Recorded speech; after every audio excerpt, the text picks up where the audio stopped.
attention and we really need to work out on today's lecture very seriously. Before I move on, would you like to give me feedback about how many of you think that you actually gained something out of assignment 1? Can you raise hands? Sorry, sir, How many of you? That's not my business. Okay. How many of you think that you did gain something from your assignment 1? Okay, great, good job. Okay. Ji sir, क्या? इतना मैंने कहा sir lecture में नहीं सुना था जितना assignment के लिए। अरे सर, हमें आदत है, हम एंटर होते ही आपके एतराज सुने, कोई बात नहीं। आपके एतराज जब तक नहीं होंगे मजा कैसे आएगा इस लेक्चर का? बस देख लें। We are through with 2 quizzes. The first assignment is through. Assignment 2 and DL assignment 2 is there. DL assignment 1 is there. So watch it. I'm picking up pace very fast. Okay. Today I'm going to start off with configuration management. Previously we had completed 2 major things in configuration management: configuration control board and configuration identification. The configuration control board was something that I had introduced myself ताकि आपको मैं बाकी का configuration management पढ़ा सकूं। Configuration identification सबसे पहली specific practice है जो कि कन्फिग्रेशन मैनेजमेंट की है। जो मैं आज आपको पढ़ाऊंगा इसमें मैं स्लाइड्स पे थोड़ा बाद में आऊंगा। मैं पहले आपको डायग्रामेटिकली कुछ चीजें पढ़ाना चाहूंगा ताकि आपको चीजें समझ आए। कन्फिग्रेशन मैनेजमेंट सिस्टम की जब आप बात करते हैं तो कन्फिग्रेशन मैनेजमेंट सिस्टम की जब CMMI बात करता है तो इसमें क्या कुछ शामिल है? पहली बात तो इसमें वो तमाम हार्डवेयर शामिल है जिसके ऊपर आपका डेटा होगा या किसी ना किसी तरीके से ट्रैवल कर रहा है। नंबर 1, डेटा किस तरह का हो सकता है? डेटा मींस द आर्टिफैक्ट्स, किसी तरह के किसी भी चीज के आर्टिफैक्ट्स, वर्क प्रोडक्ट्स, डिलीवरेबल्स। आज के इस लेक्चर के नोट्स जरूर लीजिएगा क्योंकि ये आपको एटलीस्ट इवन अगर आप CMMI के सर्टिफाइड ट्रेनर से भी ये ट्रेनिंग लेंगे तो वो आपको ये चीज नहीं पढ़ाएगा जो मैं अभी आज आपको पढ़ाने लगा हूं। ठीक है, do take the notes and ask questions where you don't understand. तो बात मैं कर रहा था कन्फिग्रेशन मैनेजमेंट सिस्टम की। कन्फिग्रेशन मैनेजमेंट सिस्टम में एक तो तमाम के तमाम वो हार्डवेयर शामिल है जिसके ऊपर आपका डेटा होगा। डेटा क्या है? 3-4 चीजें, artefacts, it can be work products, it can be deliverables और any other thing. Software projects के अंदर जितने भी आर्टिफैक्ट्स होते हैं उनको मैं आज क्विकली आपको कैप्चर करके बताऊंगा। लास्ट टाइम कन्फिग्रेशन आइडेंटिफिकेशन में हमने डिफरेंट आर्टिफैक्ट्स को जर्नली स्टडी किया था। आज हम देखेंगे कि कन्फिग्रेशन मैनेजमेंट सिस्टम किस तरीके से सपोर्ट करता है कन्फिग्रेशन को और डिफरेंट आइटम्स की कन्फिग्रेशन को। अब कन्फिग्रेशन मैनेजमेंट सिस्टम के अंदर और क्या चीजें शामिल हैं? कन्फिग्रेशन मैनेजमेंट सिस्टम के अंदर शामिल ना सिर्फ हार्डवेयर है जो कि डिफरेंट तरीके से आप इस्तेमाल करेंगे डेटा एंड आर्टिफैक्ट की मैनेजमेंट के लिए, बल्कि इसमें शामिल है वो तमाम प्रोसेसेस, वो तमाम प्रोसीजर्स, वो तमाम स्टैंडर्ड ऑपरेटिंग प्रोसीजर्स, तौर तरीके जिनकी मदद से आपने कन्फिग्रेशन मैनेजमेंट परफॉर्म करनी है। तो मैं शुरू किस तरीके से करता हूं? किसी भी सॉफ्टवेयर ऑर्गेनाइजेशन के अंदर एसेंशियली अब don't keep looping around your job, okay? You need to come out of it and see जो मैं करने जा रहा हूँ। किसी भी ऑर्गेनाइजेशन के अंदर, सॉफ्टवेयर बेस्ड ऑर्गेनाइजेशन के अंदर एसेंशियली आपका एक मेन सिस्टम होना चाहिए है जिसको मैं कहता हूँ सेंट्रल कन्फिग्रेशन मैनेजमेंट सिस्टम, जिसको मैं कहता हूँ कि इसको आप विजुअल सोर्स सेफ कह सकते हैं। अभी जो विजुअल सोर्स सेफ है इसके ऊपर डेटा कुछ इस तरीके से पड़ा होता है कि अगर मैं इसका जरा जूम करके स्नैपशॉट खोलूं तो कुछ इस तरह का डेटा पड़ा होगा कि इसमें हर प्रोजेक्ट का प्रोजेक्ट XYZ है, फिर एक और प्रोजेक्ट है प्रोजेक्ट ABC। ठीक है, मैं थोड़ी गैप इसलिए दे रहा हूं क्योंकि मैं इसका ट्री स्ट्रक्चर आपको खोल के दिखाना चाहता हूं। अब ये जो प्रोजेक्ट XYZ है इसके अंदर डायरेक्टरी स्ट्रक्चर या जो स्ट्रक्चर हम लोगों ने ओवरऑल डायरेक्टरी स्ट्रक्चर जो बताया है वो इस तरीके का है। इसके 2 पोर्शन होते हैं VSS के। यहाँ पे आपका डायरेक्टरी स्ट्रक्चर डिस्प्ले हो रहा होता है और यहाँ पे आपके आर्टिफैक्ट्स डिस्प्ले हो रहे होते हैं। ये बात मैं आपको बता चुका हूँ ऑलरेडी। जो इसका डायरेक्टरी स्ट्रक्चर है उसके अंदर डायरेक्टरी स्ट्रक्चर में सॉफ्टवेयर डेवलपमेंट लाइफ साइकिल है और इसके अलावा बाकी बहुत सी चीजें शामिल हैं। ठीक है, अब सारा आपका डायरेक्टरी स्ट्रक्चर इस तरीके से इस पर फॉर्मुलेट किया जाएगा जिस तरीके से आपकी टीम्स ऑपरेट कर रही हैं। सपोज अगर आप रैपिड एप्लीकेशन डेवलपमेंट कर रहे हैं और आपने एक सॉफ्टवेयर बनाना है जिसमें 4 मॉड्यूल हैं A, B, C और D, तो फिर आपके इसके अंदर क्या आएगा, मॉड्यूल A, B अलग होगा, C अलग होगा, D अलग होगा, राइट? 4 डिफरेंट मॉड्यूल होंगे और हर मॉड्यूल के अंदर क्या होगा, हर मॉड्यूल के सब पोर्शन के अंदर होगा number 1 requirement, number 2 design, number 3 development, number 4 testing, ठीक है? इसके अलावा मजीद चीजें। अब ये मजीद चीजें क्या हैं, ये मैं आपको थोड़ी देर में बताता हूं कि मजीद चीजें क्या हैं। अगर मैं कहूं कि नहीं ABCD रैपिड एप्लीकेशन डेवलपमेंट के तहत नहीं काम कर रहे और इंक्रीमेंटल मॉडल में काम कर रहे हैं, तो डायरेक्टरी स्ट्रक्चर कुछ इस तरह का नहीं होगा। डायरेक्टरी स्ट्रक्चर खाली इस तरीके का होगा कि मेरा SDLC होगा और SDLC के नीचे सब डायरेक्टरी स्ट्रक्चर के अंदर आएगा। क्यों, उसकी वजह मैं थोड़ी देर में अभी आपको बताता हूं। तो यहां मैं एक क्वेश्चन कर रहा हूं जिसको मैं अभी अनआंसर्ड रख रहा हूं कि वाटरफॉल के मुताबिक आपका डायरेक्टरी स्ट्रक्चर किस तरह से चेंज करेगा। ये क्वेश्चन अभी अनआंसर्ड है, थोड़ी देर में इसको आंसर करता हूं। हम अज्यूम कर रहे हैं हम एक सॉफ्टवेयर बनाने जा रहे हैं, तो इसके अंदर सबसे पहले तो आपका पड़ा होगा कॉन्ट्रैक्ट, ठीक है? बल्कि अगर मैं इसको थोड़ा सा नीट कर लूं तो ज्यादा बेहतर है। सबसे पहले पड़ा होगा कॉन्ट्रैक्ट, नंबर 2 पे प्लान, नंबर 3 पे आपका पड़ा होगा रिक्वायरमेंट्स, फिर आपका डिजाइन पड़ा है, फिर आपकी डेवलपमेंट पड़ी है, उसके बाद आपकी यहां पे टेस्टिंग पड़ा। जब मैं यहां पे क्लिक करता हूं कॉन्ट्रैक्ट के ऊपर तो मुझे यहां पे कॉन्ट्रैक्ट का आर्टिफैक्ट दिखाई देता है। जिस तरह मैं कहूं कॉन्ट्रैक्ट,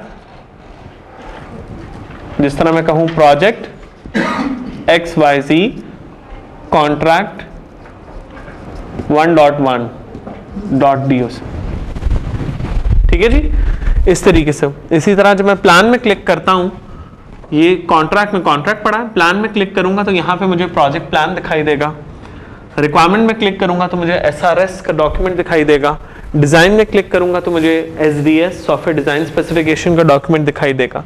क्वेश्चन इज डेवलपमेंट में क्या चीजें दिखाई देंगी। अब डेवलपमेंट के अंदर यहां पे मैं टेस्टिंग को थोड़ा सा नीचे कर देता हूं। डेवलपमेंट के अंदर फॉलोइंग तरीके से चीजें आ सकती हैं। मॉड्यूल A का कोड, मॉड्यूल B का कोड, मॉड्यूल C का कोड, मॉड्यूल D का कोड, इस तरह से भी आ सकता है। डिपेंड्स ऑन योर वाटरफॉल, आपका मॉडल क्या है कि आप किस तरह का डायरेक्टरी स्ट्रक्चर बनाना चाह रहे हैं।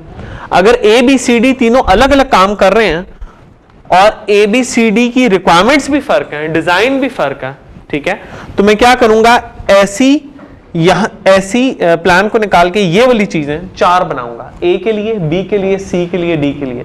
लेकिन उसमें शर्त यह है कि A, B और C, D आपस में बिल्कुल सेपरेटली काम कर रहे हैं। सबका रिक्वायरमेंट फर्क है, सबका डिजाइन फर्क है, सबकी डेवलपमेंट फर्क है, सबकी टेस्टिंग फर्क है। दूसरा केस ये है कि एक टीम ने पूरी की पूरी प्रोजेक्ट की रिक्वायरमेंट्स कैप्चर की, तो रिक्वायरमेंट्स एक जगह हमने कर ली। एक टीम ने पूरी की पूरी डिजाइन कैप्चर की, लेकिन जब आप डेवलपमेंट में आए तो ABCD अलग अलग डेवलप हो रहा, इट वेरीज। तो आप जिस तरह का आपका टीम स्ट्रक्चर होगा उसके मुताबिक आपने इस चीज को डेवलप करना है, पहली बात। अब हम अज्यूम कर लेते हैं कि इसके अंदर फिलहाल फॉर द टाइम बीइंग एक ही मॉड्यूल है। अज्यूम कर लेते हैं फिलहाल ये 4 मॉड्यूल्स नहीं है, हमारा एक ही मॉड्यूल है। अगर इसके अंदर एक ही मॉड्यूल है तो डेवलपमेंट के अंदर जो इंपॉर्टेंट चीजें आएंगी वो है लाइब्रेरीज, सारी की सारी। इसके अंदर आपका सेकंड चीज आएगी टूल्स, जिनके यूज करके आपने डेवलपमेंट करनी है, और नंबर 3 आपकी चीज आएगी कोड। मैं अज्यूम ये कर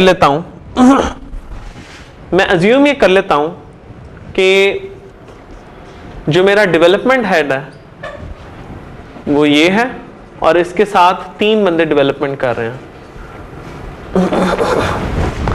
तो डेवलपमेंट हेड की एक अपनी मशीन है और इसके तमाम डेवलपर्स की अपनी मशीन है।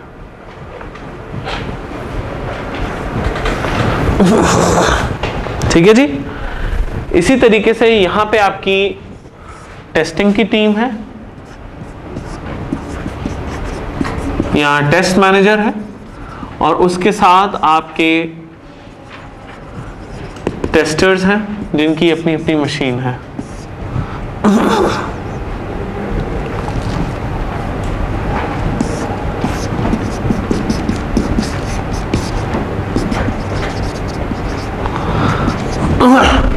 अब जब VSS के ऊपर प्रोजेक्ट बनना शुरू हुआ तो सबसे पहले क्या होगा कि जिस वक्त कॉन्ट्रैक्ट कंप्लीट हो जाएगा, when the contract will be completed, और हम कहेंगे कॉन्ट्रैक्ट मुकम्मल हो चुका है हर तरीके से, तो यहां पे आप देखिएगा कि थोड़ी सी मैं इसको नीचे से काट रहा हूं ताकि मेरे पास जगह हो। जब जैसे ही कॉन्ट्रैक्ट कंप्लीट होगा तो इस प्रोजेक्ट के अंदर एक फोल्डर होगा बेसलाइन। इस फोल्डर के अंदर सबसे पहले आपकी बेसलाइन बनेगी 1.0 की, और 1.0 की बेसलाइन को के अंदर क्या कुछ होगा, इसके अंदर होगा कॉन्ट्रैक्ट का वो वाला वर्जन जो फाइनलाइज हुआ है।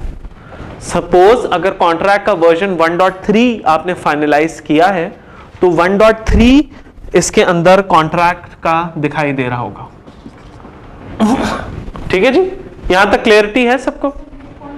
देखिए जब कॉन्ट्रैक्ट फाइनलाइज हो गया यहां पे, अब इस कॉन्ट्रैक्ट के ऊपर लीगल टीम को राइट्स हैं, वो कॉन्ट्रैक्ट अपडेट करिए, प्रोजेक्ट मैनेजर को राइट्स हैं। जैसे ही आपका कॉन्ट्रैक्ट फाइनलाइज हो गया, तमाम स्टेक होल्डर ने कहा yes we agree to this contract, तो आपने क्या किया कि इस चीज से लेटेस्ट कॉपी उठा के बेसलाइन बना दी। बेसलाइन 1.0 का एक फोल्डर बनाया और उसके अंदर कॉन्ट्रैक्ट का वो वाला वर्जन डाल दिया जो यहां पे था।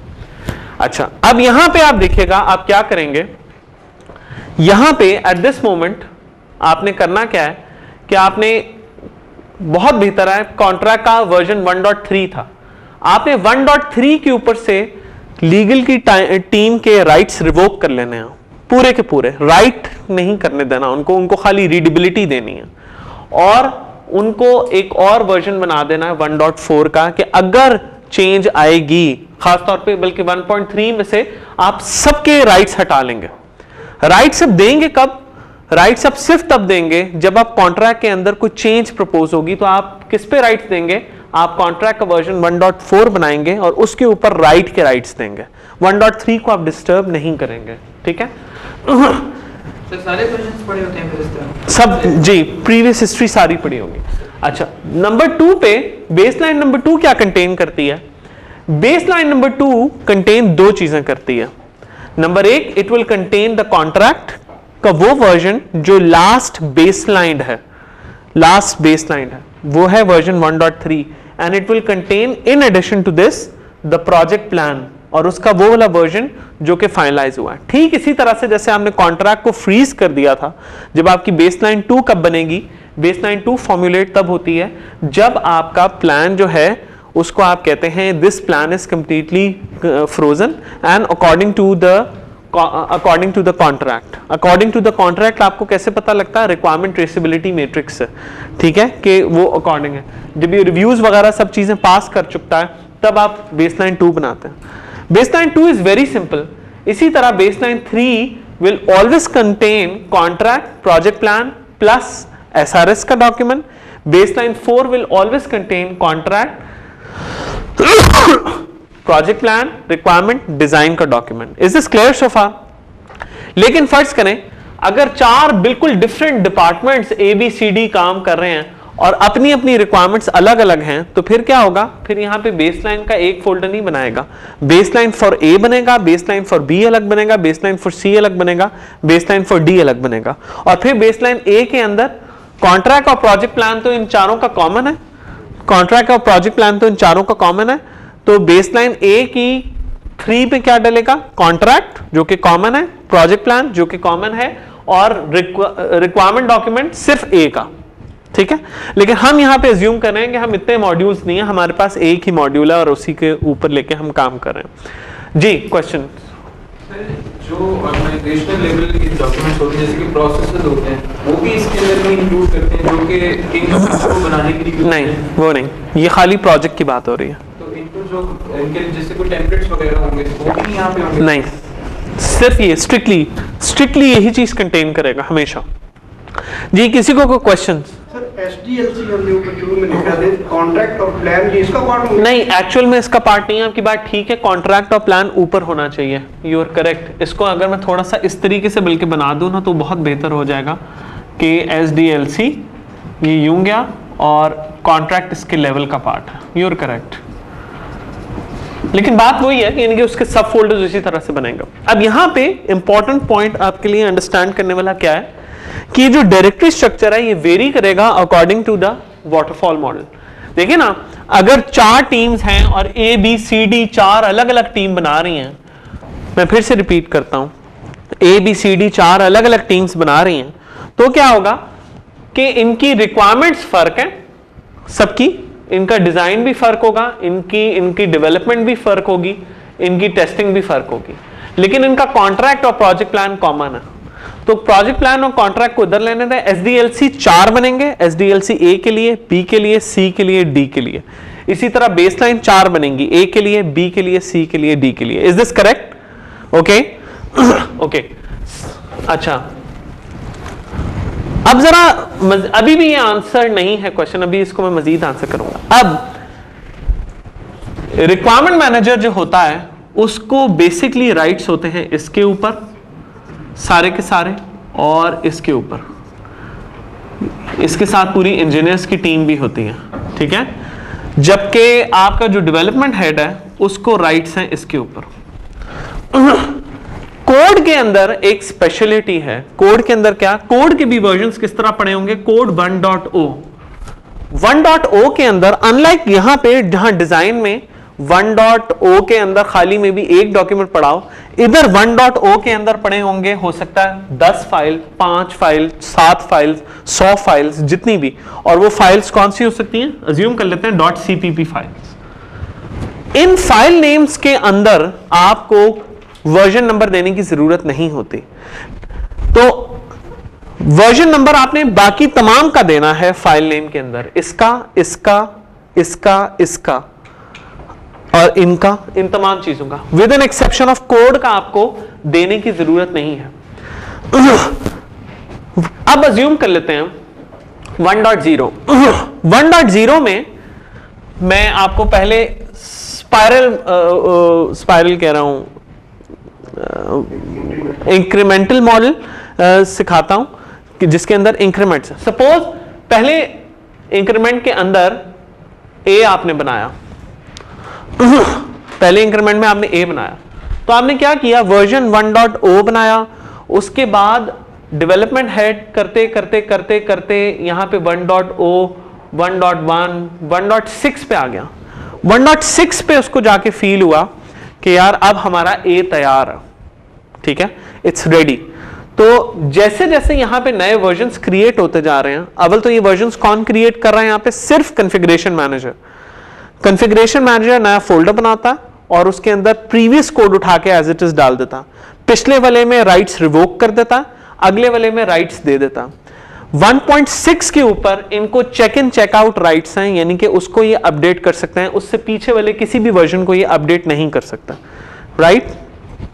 ओके। सर ये अगर फोल्डर स्ट्रक्चर ना बनाया जाए, इसमें VSS में एक लेबलिंग का भी तो होता है या नहीं, लेबलिंग का आप अपना क्वेश्चन थोड़ी देर रिजर्व रखिएगा, मैं आपको बताता हूं लेबलिंग क्या, ठीक है जी।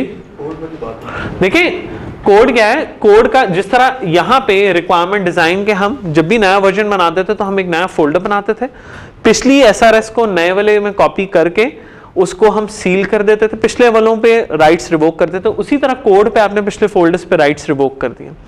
अच्छा, लेटेस्ट चीज के ऊपर डेवलपमेंट हेड को ये एबिलिटी है कि वो जो भी अपडेट कराएं। अब यहां पे आइडियली अगर मैंने इस चीज के ऊपर राइट्स दे दिए पूरी टीम को, तो होगा क्या? गौर से सोचिए। सपोज इसके अंदर 1.6 के अंदर 8 फाइल्स थी, 8 फाइलें थी, मुझे ये कैसे पता लगेगा किस फाइल के अंदर, मैं डेवलपमेंट हेड हूं, मुझे कैसे पता लगेगा किस फाइल के अंदर क्या चेंज हुई है? मेरे लिए ट्रेस करना बहुत मुश्किल है। तो मैं क्या करूंगा, instead of giving rights to these I will give right to this person only. ये क्या करेगा, सुबह आया, सुबह इसने 1.6 के सारे कोड को अपनी मशीन पे लेकर आया। जब ये अपनी मशीन पे लाएगा तो कोई बंदा इस कोड को अपडेट नहीं कर सकता। जब कोड इसके पास आ गया तो इसकी लोकल मशीन के ऊपर यहां कोड आ गया, ठीक है। अब लोकल मशीन पे से इसने उठा के a.cpp इसको दे दी, b.cpp इसको दे दी, d.cpp इसको दे दिए और कहा तुमने ये काम करना है, वो काम करना है, जैसे भी कहा। शाम हुई, इन्होंने ये काम इसको करा। डेवलपमेंट हेड्स यूजुअली शाम को या काम खत्म होने के ऊपर चेक करते हैं कि आपका काम किस कदर ठीक है या नहीं।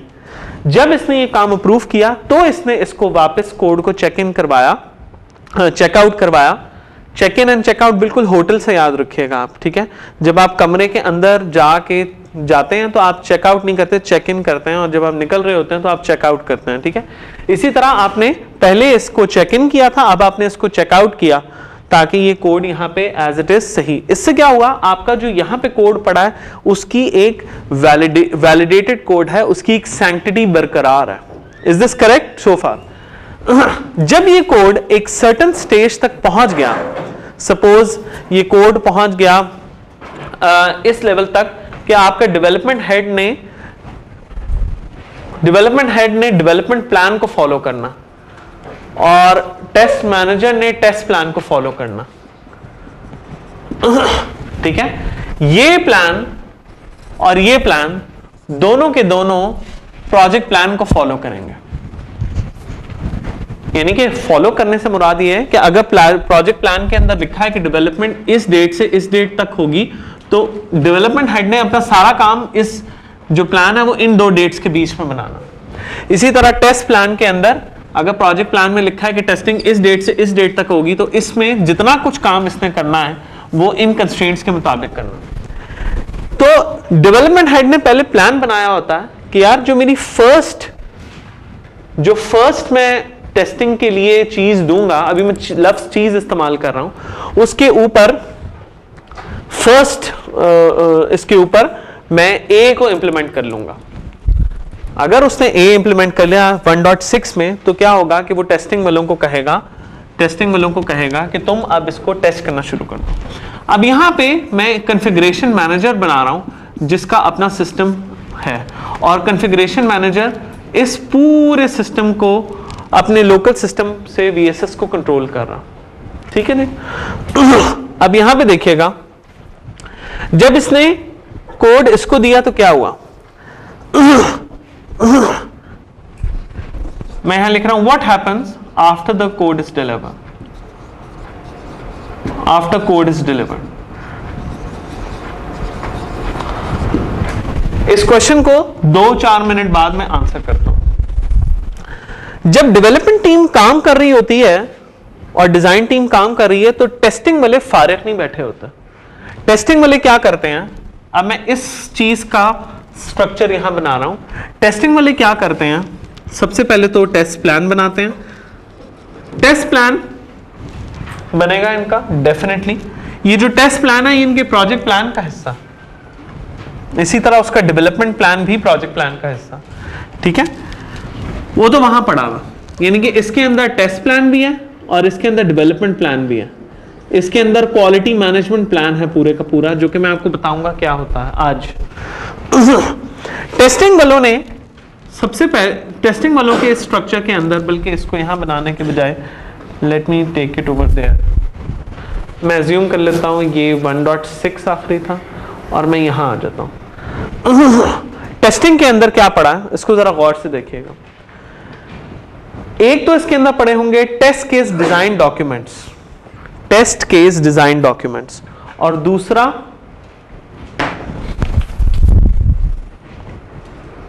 पड़ी होंगी बिल्ड्स। बिल्ड्स क्या चीज है, कोई बता सकता है मुझे? बिल्ड्स इज वेरी इंपॉर्टेंट, ठीक है, मैं आपको बताता हूं। देखें, एक फोल्डर तो टेस्ट केस डिजाइन डॉक्यूमेंट का हो गया, ये जो टेस्ट केस डिजाइन डॉक्यूमेंट है, इसके अंदर इसकी शक्ल कुछ इस तरह की होती है कि इसके अंदर खूब सारे टेस्ट केसेस लिखे होते हैं। ठीक है, ये टेस्ट केस डिजाइन डॉक्यूमेंट जो है ये किसका हिस्सा होता है, टेस्टिंग का या डिजाइन का? टेस्टिंग का या डिजाइन का? चलें, let me rephrase the question. Test case design document किस वक्त किस बेसलाइन के साथ बेसलाइन होगा? एसडीएस। जिस वक्त आपने डिजाइन को बेसलाइन किया उस वक्त आपने एसडीएस को भी उसमें डाला और टेस्ट के डिजाइन डॉक्यूमेंट को भी डाला। पढ़ा वो यहां पे है, वो एक अलग बात है, लेकिन जो बेसलाइन देखें, बेसलाइन 1, बेसलाइन 2, बेसलाइन 3, 4, जो बेसलाइन 4 होगी उसमें आपके टेस्ट केस डिजाइन डॉक्यूमेंट भी आता है और डिजाइन भी आता है, और ऊपर वाली सारी चीजें आ रही हैं और उनके लेटेस्ट तरीन वर्जन आ रहे हैं। अब आपकी बिल्ड बनी। बिल्ड क्या है? जब इसने कहा, अब मैं इस क्वेश्चन को आंसर कर रहा हूं कि जब इसने कहा कि आपका कोड कंप्लीट हो गया, अब आप उसको टेस्ट के लिए दे दें, डेवलपमेंट हेड ने कहा कि दे दें, तो वो क्या करेगा? कॉन्फ़िगरेशन मैनेजर को बताएगा। कॉन्फ़िगरेशन मैनेजर इमीडिएटली 1.6 से सारे राइट्स रिवोक कर लेगा, राइटिंग के डेवलपमेंट हेड के राइट्स रिवोक कर लेगा।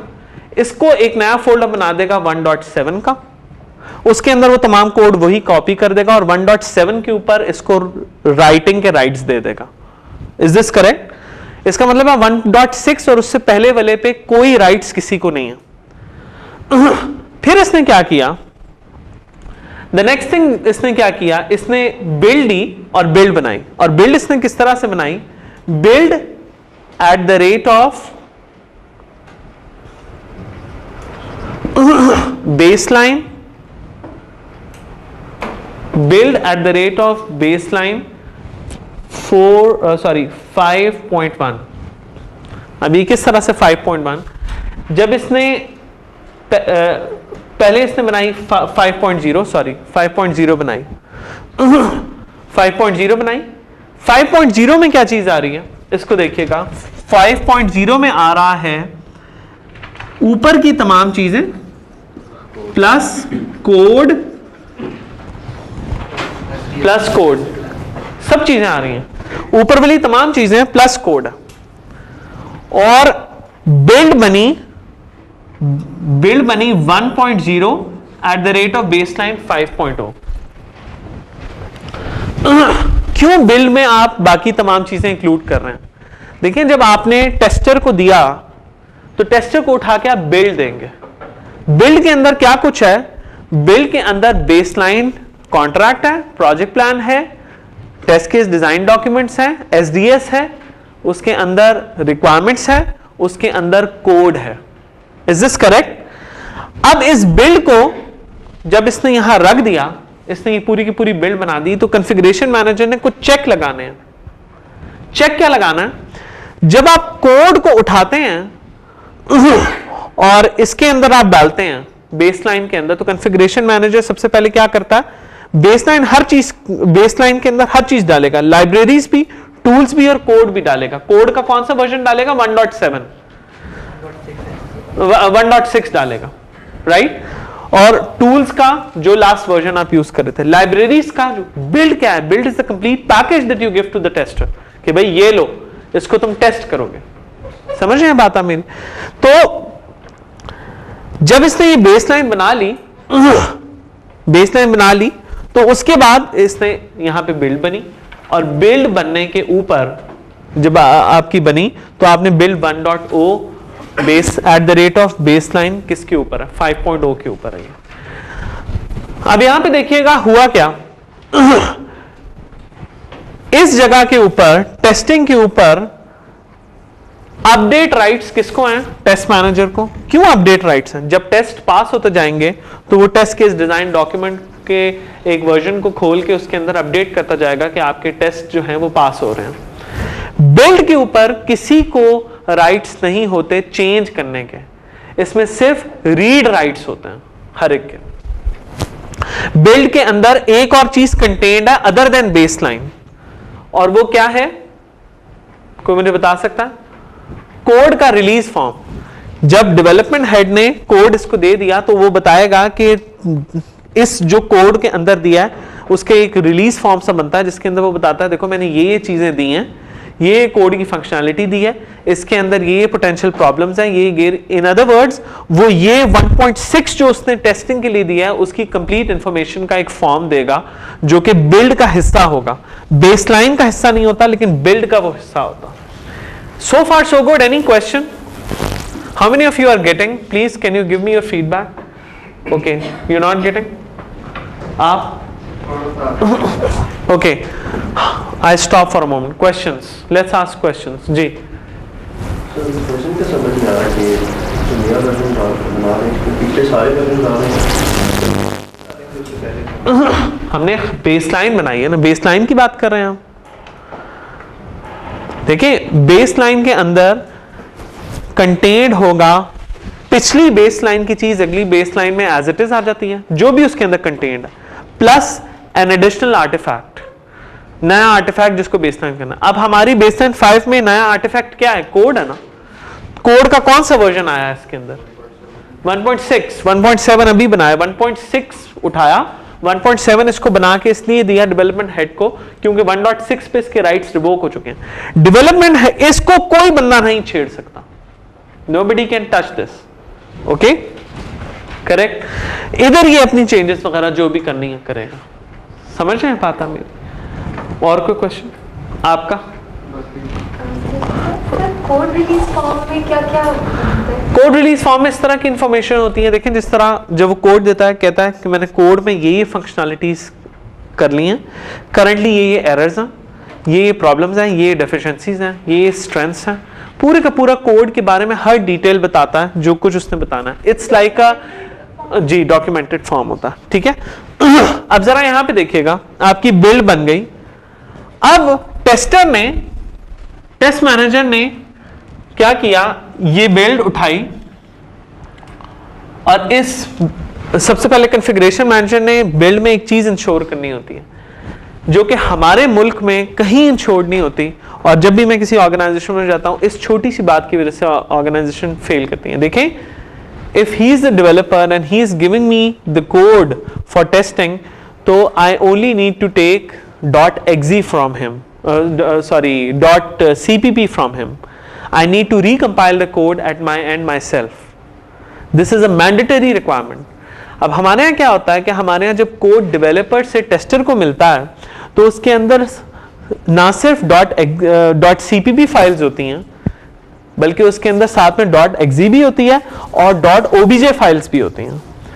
अगर .obj फाइल्स हो तो क्या होता है कि जब टेस्टर कंपाइल करता है कोड को तो आप टेस्टर कभी तो आपकी कंपाइलेशन स्किप हो जाती है, obj फाइल्स आपकी कंपाइलेशन स्किप कर देती हैं। ओके, अब अगर कंपाइलेशन स्किप हो गई तो ये कैसे आप वैलिडेट करेंगे कि जिस कोड, जिस एग्जीक्यूटेबल को आपने टेस्ट किया है कोड उसी के अगेंस्ट है? ये तो आप टेस्ट कर ही नहीं सकते कभी भी। तो आपको क्या है, मैंडेटरी रिक्वायरमेंट ये है कि टेस्टर ने अपने एंड पे खुद एग्जीक्यूटेबल बनानी है और ओबीजे फाइल्स एग्जिस्ट नहीं लेनी। अगर आप ओबीजे फाइल्स ले रहे हैं तो आपकी टेस्टिंग कभी भी सही नहीं हो सकती, चाहे आप उल्टे लटक के भी कहें कि मेरी टेस्टिंग सही है, यू कैन नॉट से it's correct testing. Okay, questions हो तो मुझे रोक लीजिएगा, ठीक है? Tester is supposed to do so many things. Tester is working on behalf of the user. Ji, yes, tester is supposed to make the executable file for himself. ये जो कहते हैं ना कि आप कोड की एग्जीक्यूटेबल उठा के दे दें, मेरा आपसे सिर्फ एक क्वेश्चन है, छोड़ें आप सारी बात को। आपको एग्जीक्यूटेबल उठा के दे दी, आपको ये कैसे पता लगेगा बीइंग अ टेस्टर कि जो एग्जीक्यूटेबल है वो उसी कोड के अगेंस्ट है जो लिखा हुआ? क्या आप बता सकते? नहीं बता सकता। आपको मैंने एक .exe दे दी उठा के और एक कोड दे दिया CPP का .cpp, आप प्रूफ कर दें मुझे, मैं आपको इस बात पे PhD ग्रांट कर दूंगा। क्या आप कहेंगे .exe फाइल से जब मैं टेस्ट कर रहा हूं ये वही कोड है जो वहां लिखा? You can not. आपको दोबारा से .cpp को एग्जीक्यूटेबल खुद बनानी है। खुद बनाना। देखिए हमारे मुल्क में टेस्टर क्या करता है, टेस्टर सिर्फ करता है कि एप्लीकेशन पूरी डेवलपमेंट वाले ने तैयार रखी होती है और टेस्टर वाला जाके उसको टेस्ट कर देता है। This is not the job of development head to provide you. His work is only to give you code, and कौन सा कोड? ऐसा कोड जो कंपाइल हो रहा है, खाली वो रिपोर्ट करता है कि मेरा कोड कंपाइल हो रहा है, दैट्स इट। और डेवलपमेंट नोट्स के अगेंस्ट वो पूरी की पूरी देता है। हाँ, अगर आपने बिल्ड नहीं एक्सेप्ट करनी आप मत करें, लेकिन बिल्ड के अंदर एग्जीक्यूटेबल और ओबीजेस नहीं देगा वो आपको, और अगर वो देता है तो it's a failure on behalf of the entire organisation. ठीक है, शुड नॉट बी डन। आप फिर परेशान ना करें, आप सोच रहे होंगे हम तो इस तरह करें, 99.9% ऑर्गेनाइजेशन यूं कर रही होती है, ओबीजे फाइल्स होती हैं। अच्छा, अब जरा क्विकली बैक, कॉन्फ़िगरेशन मैनेजर ने बहुत सी चीजें वैलिडिटी चीजों की देखनी है। अब जरा देखिएगा, ये जो टेस्ट मैनेजर है इसके पास एक टेस्टिंग का सर्वर है मौजूद, और डेवलपमेंट हेड के पास डेवलपमेंट का सर्वर मौजूद है। ठीक है, ये सर्वर्स क्या हैं? अगर तो छोटी सी एप्लीकेशन है तो वो अपने इसी मशीन के ऊपर कर लेगा, और ये भी अपनी मशीन्स के ऊपर कर लेगा। लेकिन यूजुअली जब एप्लीकेशंस बड़ी होती हैं तो आपको डेडिकेटेड सर्वर्स चाहिए होते हैं, जिसको आप कहते हैं डेवलपमेंट एनवायरनमेंट और टेस्ट एनवायरनमेंट। इस चीज को पूरी की पूरी ओनरशिप जो है वो आपकी टेस्ट मैनेजर की है, और इस चीज को मेंटेन करना टेस्ट मैनेजर का काम है, इस चीज को मेंटेन करना डेवलपमेंट हेड का काम है। इन अदर वर्ड्स, जब डेवलपमेंट हेड 1.7 के ऊपर काम कर रहा है तो वो 1.7 को रोज सुबह यहां लेकर आएगा, इन लोगों को काम दिया, ये लोग डायरेक्टली सर्वर से डील कर रहे हैं, ये लोग डायरेक्टली सर्वर से अपना डील कर रहे हैं, यहां पे कोड को चला रहे हैं, यूनिट टेस्ट कर रहे हैं, चेक कर रहे हैं कि ठीक है या नहीं। लेकिन अल्टीमेटली जो फाइनलाइज कोड है वो इसकी मशीन पे पड़ा होगा या इसकी कस्टडी में किसी ना किसी तरीके से पड़ा होगा। जो टेस्ट मैनेजर है उसने रेप्लिका जनरेट करना है डेवलपमेंट सर्वर का इधर से। जरूरी नहीं है कि दो अलग हार्डवेयर मशीन्स हो, ऐसा हो सकता है एक ही हार्डवेयर मशीन है लेकिन उनकी दो अलग अलग एनवायरनमेंट्स हैं। बिल्कुल जी। एजाइल पे कैसे इम्प्लीमेंट हुआ? क्योंकि आप यहाँ पे कोड पूरा बेसलाइन करवा रहे हैं कि आपके जो भी बिल्ड है वो बेसलाइन हो गया, एजाइल की इन्वायरमेंट में आपकी डेली बेसिस पे बिल्ड आ रही है। अभी आपको बताते हैं। अगर आप ये चीज कंट्रोल कर लें कि जब भी आप, मैं अपना क्वेश्चन थोड़ी देर होल्ड कर लें, ठीक है, एजाइल के बारे में भी बात करेंगे। ओके, यहां तक किसी को कोई क्वेश्चन? अच्छा, अब जब टेस्टर ए और टेस्टर बी को बिल्ड 1.0 मिली, उन्होंने उसके ऊपर टेस्टिंग करना शुरू की, उनको बग्स मिलना शुरू हुए। बग्स बहुत बेहतर है, बग ट्रैकर यहां पे हो, बहुत बेहतर है बग ट्रैकर की अपनी मशीन हो, और ये बग्स रिपोर्ट करें बग ट्रैकर को, और बग ट्रैकर से रिपोर्ट डायरेक्ट जाए इन लोगों को। जब बग रिपोर्ट होगा तो बग रिपोर्ट किसके अगेंस्ट होता? बिल्ड के।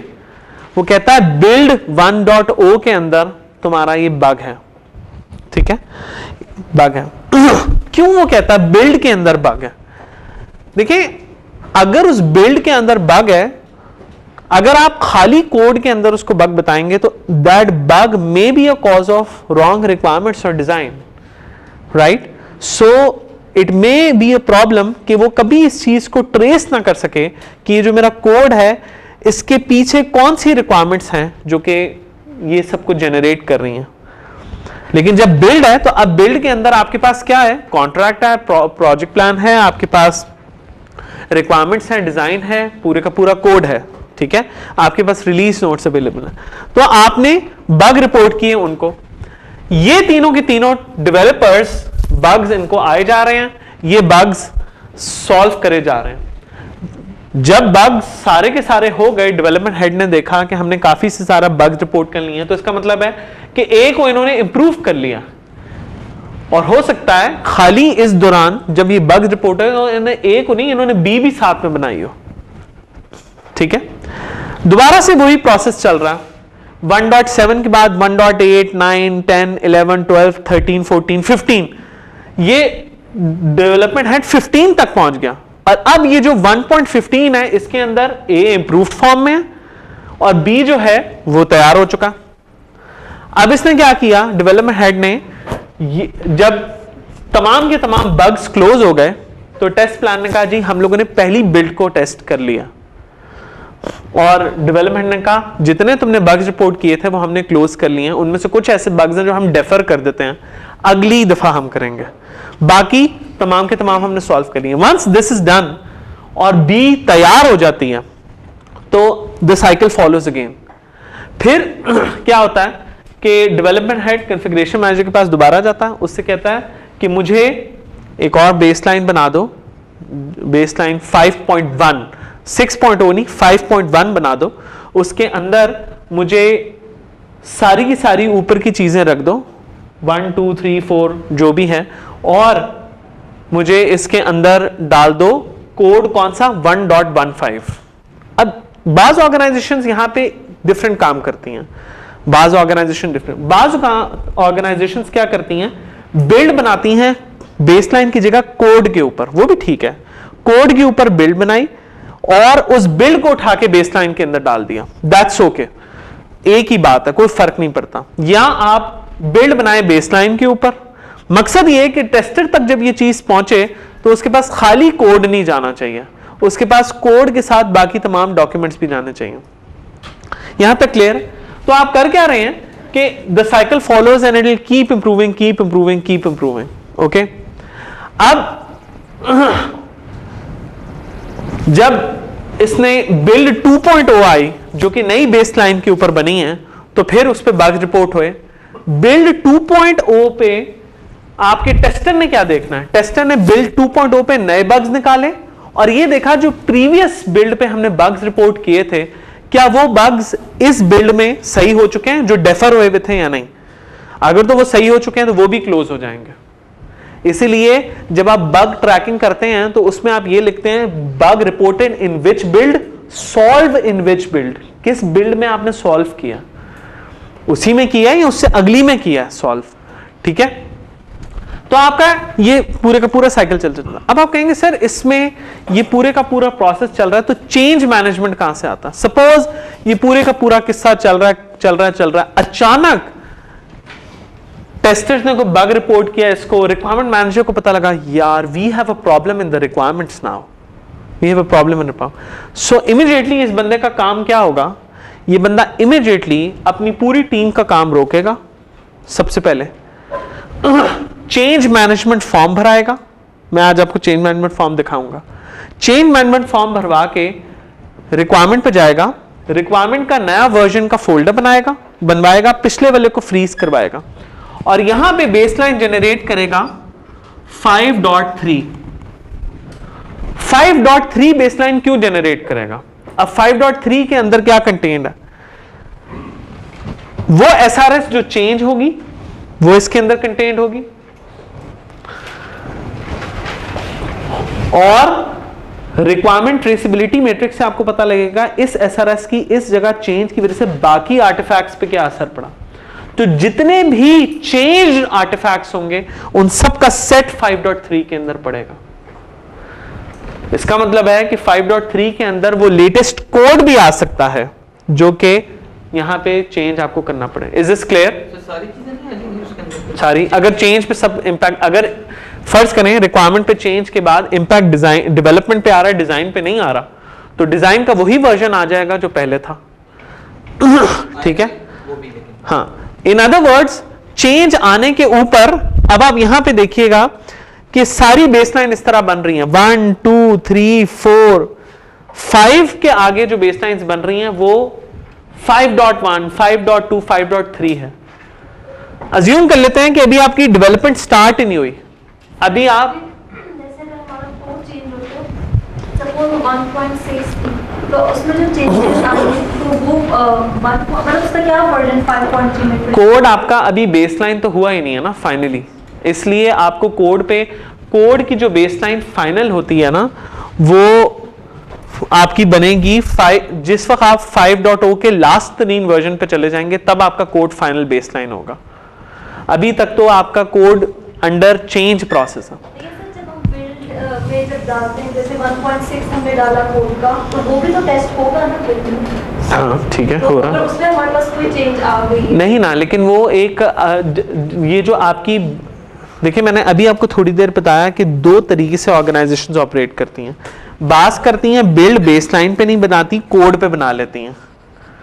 इसको देख लें जरा, कोड पे बना, मसलन आपने कोड 1.6 पे बिल्ड बना ली, और मैं इसको जरा यहां से हटाता हूं, यहां पे देखिएगा 5 के अंदर क्या क्या है, अब contract plus project plan plus requirement plus design plus code, कौन सा कोड नहीं होगा, बिल्ड होगी, बिल्ड 1.0। और ये चीज आप बेसलाइन दे दें टेस्टर को, या ये कर लें या वो कर लें, बात एक ही। लेकिन इस बेसलाइन को आप अभी फाइनलाइज नहीं कह सकते, ठीक है। उसकी वजह ये है क्योंकि इसके अंदर बिल्ड में बहुत सी चेंजेस आएंगी, 1.0, 1.1, 1.2 डिफरेंट बिल्ड्स होती जाएंगी। जब बिल्ड्स आपकी नहीं होती जाएंगी तो आपकी बेसलाइन ग्रो कर दी जाएगी। अगर एक तीसरा ऑप्शन भी अवेलेबल है, बाज ऑर्गेनाइजेशन ये करती हैं कि वो ये वाली बेसलाइन बनाती ही नहीं है। वो क्या करती हैं, वो कहती हैं कि बिल्ड भाई ये पड़ी है, ठीक है, इस बिल्ड को उठाओ, टेस्टर को कहती हैं इस बिल्ड को डायरेक्ट टेस्ट करो, लेकिन अंडर द लाइट ऑफ 4.0। ये भी एक तरीका, which is also very easy समझ रहे हैं। लेकिन इजी तो है, लेकिन इसमें प्रॉब्लम क्या होती है, इस पे इस बंदे को और इस बंदे को जरा सख्ती करनी पड़ती है, थोड़ी सी सख्ती क्या करनी पड़ती है कि लेटेस्ट बेसलाइन के अगेंस्ट, क्योंकि यहां पे भी जो बिल्ड पड़ी है वो बनी हुई अकॉर्डिंग टू लेटेस्ट बेसलाइन ही है। यहां जो बिल्ड पड़ी है वो भी बेसलाइन के अगेंस्ट पड़ी है, और जो ये लोग टेस्ट कर रहे हैं बिल्ड को, वो भी इस बेसलाइन के अगेंस्ट कर रहे हैं। तो आपको सख्ती बस करनी पड़ेगी। Okay, how many of you are clear about this last point? देखिए मैं आपको मकसद बता रहा हूं। मकसद क्या है? मकसद ये है कि आपने टेस्टर को खाली कोड नहीं देना, कोड प्लस बेसलाइन आर्टिफैक्ट्स देने हैं। तो उसके तरीके बता रहा हूं। उसमें से जो सबसे रिकमेंडेड तरीका जो मैंने अभी बताया वो ये भी हो सकता है कि बिल्ड आप बनाएं कोड के ऊपर और आप टेस्टर को बिल्ड दे दें, लेकिन टेस्टर सख्त हो, जरा सख्ती करे और बिल्ड के साथ बेसलाइन हमेशा ये वाली खुद उठाए, फिर कोई मसला नहीं है। Is this correct? Okay, clear होनी चाहिए सिचुएशन उसमें करना है। ठीक है, क्लियर। अब फर्ज करें कि एक अजम्पशन ये ले लेते हैं कि अभी आपकी डेवलपमेंट स्टार्ट ही नहीं हुई थी। अगर आपकी डेवलपमेंट स्टार्ट ही नहीं हुई और आप काम कर रहे थे, सपोज आपका डिजाइन बन रहा था, यहां तक आपका डिजाइन बन रहा था, ये कॉन्ट्रैक्ट था, प्रोजेक्ट प्लान था, इसके अंदर रिक्वायरमेंट था, इसके अंदर डिजाइन था। अभी ये बेसलाइन 4.0 नहीं बनी थी, अभी ये बेसलाइन 4.0 नहीं बनी। व्हाट इफ आपने डिजाइन कंप्लीट कर लिया, डेवलपमेंट स्टार्ट नहीं किया आपने, और आपकी रिक्वायरमेंट में चेंज आ जाती है, तो फिर क्या होगा कि आपकी बेसलाइन बनेगी 4.1। 4.1 जो बेसलाइंस दो तरह की होती हैं, एक प्लान्ड बेसलाइन है, एक अनप्लान्ड बेसलाइन है। प्लान्ड बेसलाइन क्या है? 1 2 3 4 5, 1 में कॉन्ट्रैक्ट, 2 में कॉन्ट्रैक्ट और प्लान, तीसरे में ऐसा रिक्वायरमेंट आ जाएगा, चौथे में आ जाएगा डिजाइन, पांचवें में कोड आ जाएगा, छठे में यूजर मैनुअल्स आ जाते हैं। ठीक है जी, ये आपकी प्लान्ड बेसलाइन है। अगर मैंने बेसलाइन 1 बनाई, 2 बनाई, 3 बनाई, अभी मेरी नेक्स्ट बेसलाइन बन गई, डिजाइन की बेसलाइन बन गई है, 4 बेसलाइन मेरी बन गई और मेरी रिक्वायरमेंट में चेंज आएगी, तो मेरी नेक्स्ट बेसलाइन कौन सी होगी? 4.1। और 4.1 के अंदर क्या कंटेंट होगा? कौन से कोड होगा उसके अंदर? कोड नहीं होगा, क्योंकि कोड बना ही नहीं है, लेकिन उसके अंदर अपडेटेड होगा। उसकी वजह यह है कि जब आप 4.1 के बाद प्लान्ड बेसलाइन अपनी बनाएंगे 5.0, ठीक है, तो 5.0 में 4.1 के तमाम कंटेंट्स आएंगे प्लस बिल्ड आएगी। Is this correct? ओके, अच्छा, अब मेरा क्वेश्चन है हाउस से, बेसलाइन 5.0 के अंदर एक मैंने सिनेरियो ये डिस्कस किया था कि आपकी बिल्ड बन रही है कोड पे और टेस्टर्स को आप दे रहे हैं 4.1 या 4.x, जो भी 4.x है वो आप दे रहे हैं टेस्टर्स को बेसलाइन। तो 5.0 के अंदर जो बिल्ड आ रही है 5.0 के अंदर पिछली चीज को, पिछली बेसलाइन को कॉपी करेंगे प्लस उसके अंदर बिल्ड आएगी, करेक्ट? ये बिल्ड करेक्ट? रिपीट कर दूं जी? How many of you think I should repeat this question again? Okay, don't let me go ahead, stop me, because if you don't stop me I assume that you are getting everything. Question is, जी मैं एक minute, मैं question explain कर दूं पहले. Build आपने बनाई code के ऊपर, ये बिल्ड आपके टेस्टर के पास आ गए. टेस्टर इस बेसलाइन को यूज कर रहा है 4.x को, जो भी है. क्या कभी ऐसा हो सकता है कि टेस्टर पहली दफा बिल्ड को टेस्ट करने जा रहा है और बेसलाइन हो 5.x? ऐसा हो सकता? एब्सोल्युटली. जब टेस्टिंग शुरू होगी तो वो हमेशा 5.0 से शुरू होगी, इससे पीछे तो कभी किसी के अंदर बिल्ड आपकी बनी ही नहीं. Not clear? मैं फिर से रिपीट कर देता हूं इस बात. क्वेश्चन ये है कि आपकी बिल्ड यहां पे आई, बिल्ड आपकी बन रही है कोड के ऊपर, आपका जो टेस्टर है 4.x देख रहा. क्वेश्चन है कभी ऐसा हो सकता है कि टेस्टर 5.x देखे या 5.0 देखे? तो आप कहेंगे नहीं, ऐसा नहीं हो सकता, क्योंकि 5 के अंदर तो बिल्ड आ जाएगी तब ही 5 बनेगी.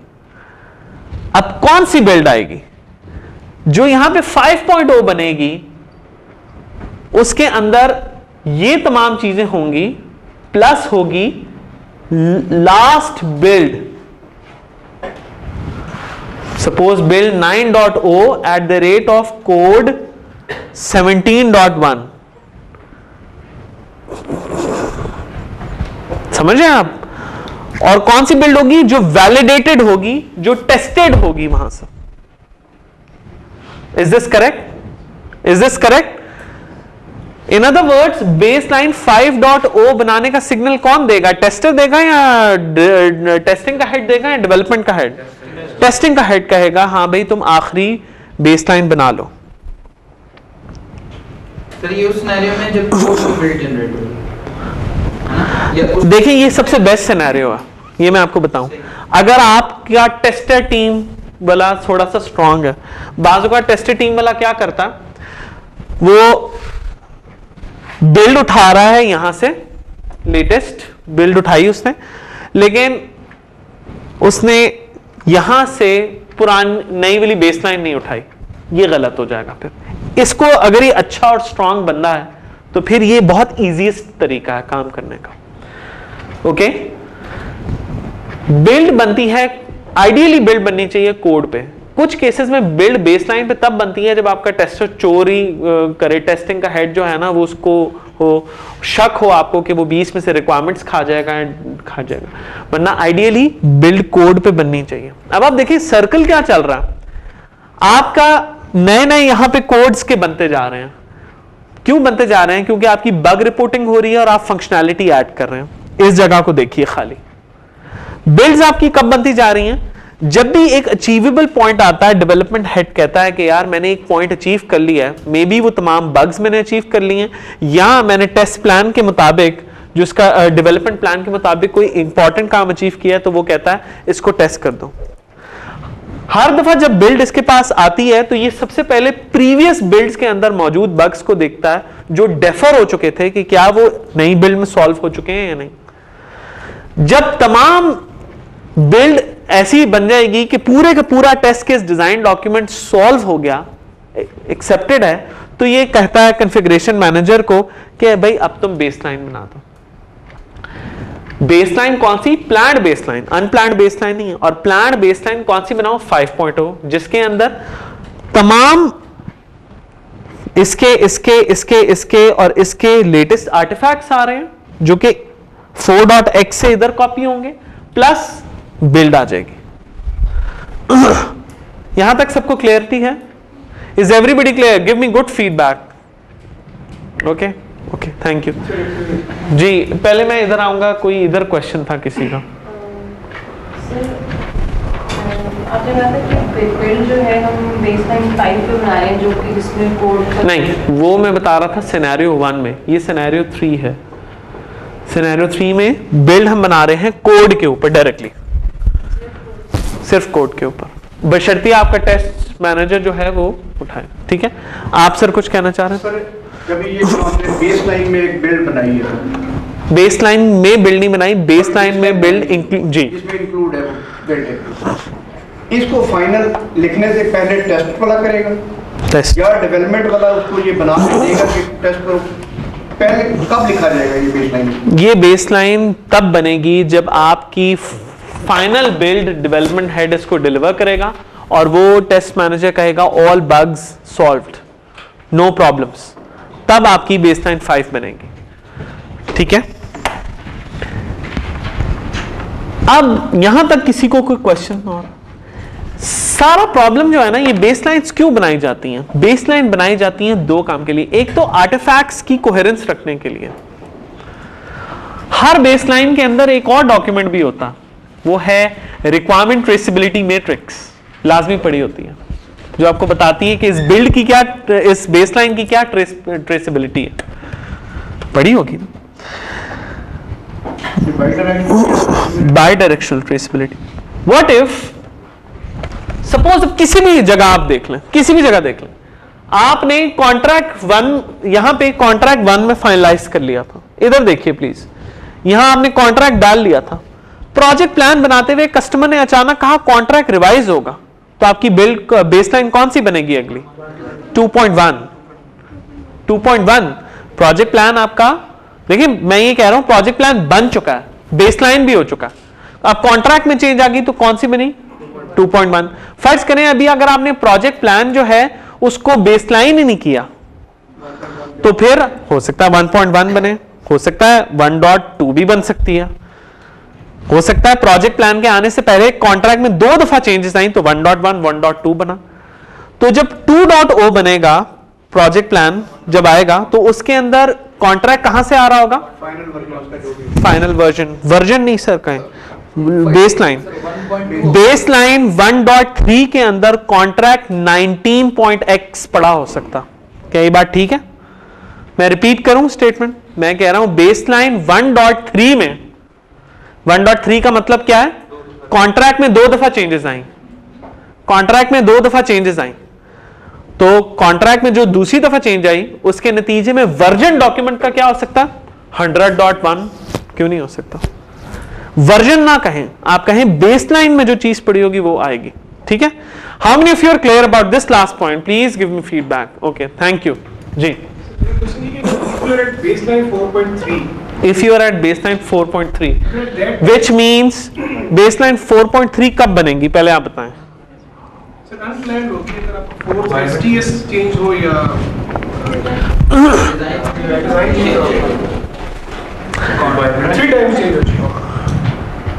4.3 किसी भी आर्टिफैक्ट की चेंज की वजह से बन सकती है। हो सकता है कॉन्ट्रैक्ट में कोई चेंज आई तो आपको 4.3 बनाना पड़ गई, क्यों नहीं हो सकती? यानी फाइनल लोकेशन हमारी है, समझ आया ना? सर अभी कॉन्ट्रैक्ट अगर चेंज हो रहा है 2 भी अपडेट होगा, अगर इफ यू आर एट 4, आप फर्ज करें 4 में क्या था, 1 के अंदर आपका कॉन्ट्रैक्ट है, 2 में प्रोजेक्ट प्लान है, 3 में SRS है, 4 में डिजाइन है। आपने डिजाइन बना लिया, आपने डिजाइन बना लिया, 4.0 में आपका फाइनल डिजाइन पड़ा। 4.1 खाली डिजाइन की चेंजेस की वजह से नहीं बन सकती, कॉन्ट्रैक्ट की चेंज की वजह से भी 4.1 बन सकती है। 2.1 नहीं बनेगी, 1.1 नहीं बनेगी। अब तो आप जो लेटेस्ट जो होंगे उससे आगे चलेंगे, उससे पीछे नहीं जाएंगे। ना तो इस मुल्क में किसी को बेसलाइन बनाना आती है, अपने आप को सारे आईटी एक्सपर्ट कहते हैं, इतनी बड़ी इंडस्ट्री, ना ही किसी को बिल्ड्स बनाना आती हैं सही, और ना ही कोड बनाना आता। ठीक है, किसी को code management, build management, baseline management एक इंपॉर्टेंट एरिया। अगर ये एरिया अनइम्पॉर्टेंट होता तो कॉन्फ़िगरेशन मैनेजमेंट जैसा इतना भारी भरकम KPA CMMI ने इसको ना दिया होता। ठीक है, ओके। अब नाउ कमिंग बैक, इसी पूरी जगह के अंदर एक फोल्डर भी है, ये देखें, अब मैं इस पे जा रहा हूं, बेसलाइन बेसलाइन बेसलाइन है, एक और फोल्डर है, मैं इसको यहां बना रहा हूं जगह की कमी की वजह से, यहां पे इस लेवल पे है, वो है रिलीज का। आपकी रिलीज वो चीज जो आपने कस्टमर को देनी है, रिलीज आपकी बनती है release 1.0 at the rate of baseline, जो भी आपकी आखिरी बेसलाइन है। बनते हैं ये रिलीज की बेस पर उसके बाद नहीं, आपकी 5.0 के अंदर बिल्ड आई, कौन सी बिल्ड होगी? जो फाइनलाइज बिल्ड होगी। 6.0 के अंदर होता है यूजर मैनुअल शामिल, 6.0 के अंदर यूजर, तो 6.0 से पहले आपकी रिलीज नहीं निकल सकती। 6.3 6.4 हो सकती है, लेकिन ये 6.x पे आपकी पहली रिलीज निकलेगी। रिलीज क्या आपने कस्टमर को दे। अब अगर कस्टमर को चीज दे दी आपने और आपका प्रोजेक्ट कुछ इस तरह का था, यहां पे देखिएगा, यहां आपने कस्टमर को टाइमलाइन में चीज पकड़ा दी, लेकिन आप मेंटेनेंस आपका शामिल है उसके अंदर, और मेंटेनेंस के अंदर आपके कॉन्ट्रैक्ट में ये शामिल है कि अगर बग्स आएंगे तो भी हम फिक्स करेंगे, और अगर कोई रिक्वायरमेंट मिस्टेक्स आएंगी तो भी हम फिक्स करेंगे। तो क्या होगा कि अगर खुदा ना खास्ता अब बग आता है, जो कि बग रिपोर्ट टेस्टर की जगह कौन रिपोर्ट कर रहा है? इस बंदे को कस्टमर। अब कस्टमर रिपोर्ट कर रहा है ना, कस्टमर ने इसको बग रिपोर्ट किया, इसने बताया इसको, इसको और इसको, पूरा साइकिल फिर से चला।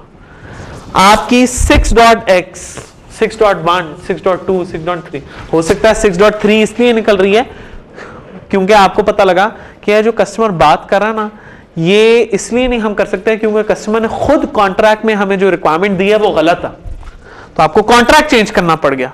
अब कॉन्ट्रैक्ट चेंज किया तो 6 जो नई 6.x बनेगी उसके अंदर वो तमाम के तमाम आर्टिफैक्ट्स होंगे जो अपडेटेड होंगे, फिर बिल्ड बनेगी, फिर बेसलाइन बनेगी, फिर आपकी रिलीज बनेगी। बेसलाइन, एक सेकेंड, बेसलाइन जो है पिछली बेसलाइंस के ऊपर, और जो लेटेस्ट बेसलाइन है इस पे खाली रीड राइट्स होते हैं, कोई इसको राइट नहीं कर सकता।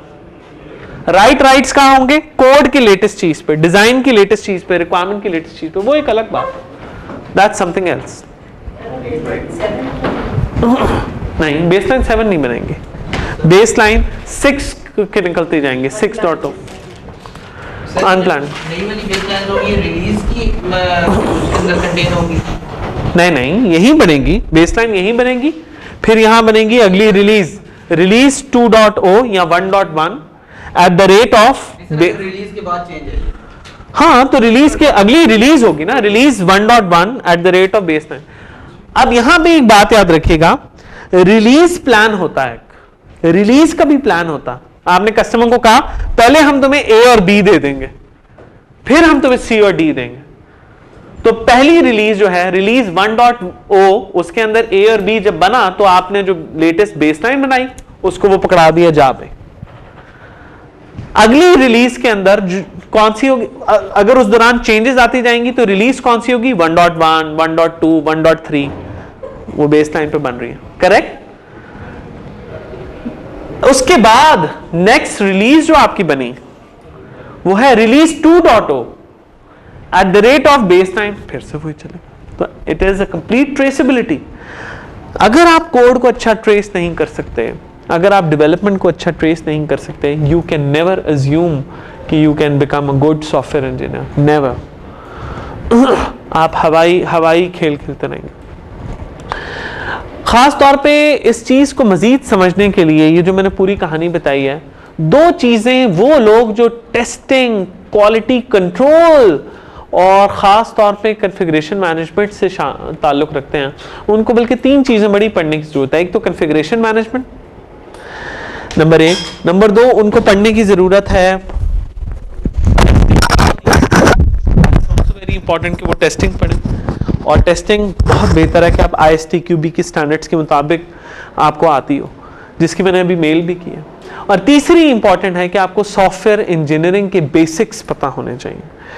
प्रोजेक्ट मैनेजमेंट, ये वो चीज़ें हैं जो एक अच्छे सॉफ्टवेयर इंजीनियर को पता होनी चाहिए, because there is not only one thing that he is working, it's an entire set of system. When you learn about all these things तो आप बनते हैं सॉफ्टवेयर इंजीनियर, उससे पहले आप कोडर होते हैं. तो कोडर जो है ना, वो मेरी नज़र में ये है बस, जिसको सुबह कहा जाता है ये कर दो, शाम को मासूम करके वो दे देता.